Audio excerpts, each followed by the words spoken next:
কালা গলার মালা আর ধলা পায়ের তলা। আসসালামু আলাইকুম।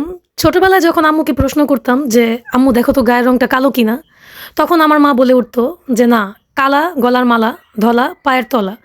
তো যাই হোক, আমার বাসায় নতুন একটা ওই রকমই সদস্য আসছে। সে দেখতে খুবই কিউট, কিন্তু গায়ের রংটা একটু ময়লা হলেও মাশাল্লাহ তার কোনো দিকে কোনো ঘাটতি বা কমতি নাই। এক্সোটিক টাইপের। ওর পুরোটা গায়ে এই সাদা সাদা ক্রিম কালার, অফ হোয়াইট একটু একটু চিতি চিতি দাগ আছে, মানে দেখতে খুবই কিউট। ও হচ্ছে মিমি। ও একটা মেয়ে বিড়াল। সুফির যে বাবুগুলা নিয়ে গেল এক ভাইয়া, পরিবর্তে ওকে আমি নিয়েছি।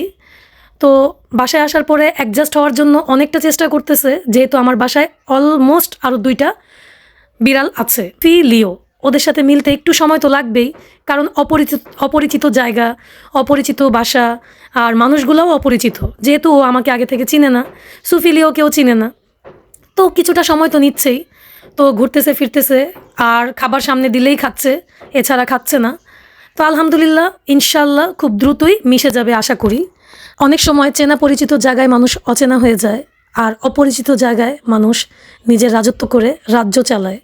এটাই এখন বর্তমান দুনিয়ার বা সমাজের নিয়ম হয়ে দাঁড়াইছে। কিচ্ছু করার নাই। আল্লাহ হাফেজ।